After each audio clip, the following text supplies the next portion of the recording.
รเสริญพระเจ้าขอพระเกียรติอัศริเป็นของพระเจ้าขอบคุณพระเจ้าก็กลับพี่น้องเข้าสู่การนมัสการได้เกียรติใจน้องขอบคุณพระเจ้า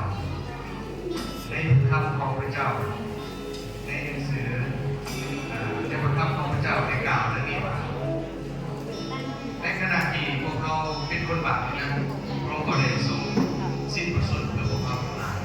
พวกเขาเห็นถึงพระคุณทรงหักของพระเจ้าในขณะที่พวกเขาเป็นคนบาปพระองค์ก็ทรงหักของเขาแล้วขอบคุณพระเจ้าในขอเสนอน้องรู้สึก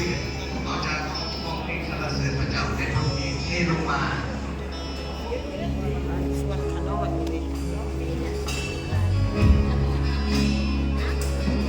เขากล่าวว่าพระองค์ทรงหักของเขาเรื่องของเรา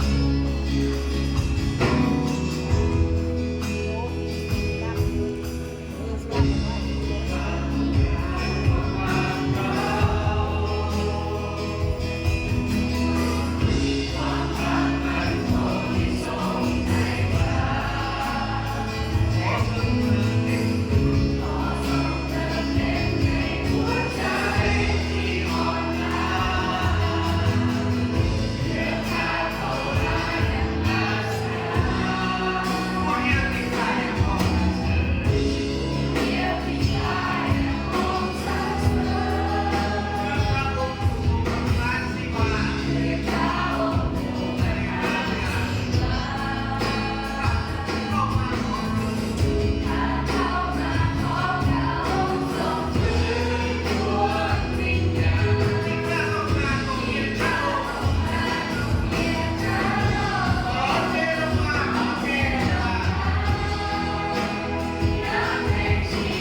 ภาพพิเศษของพระเจ้า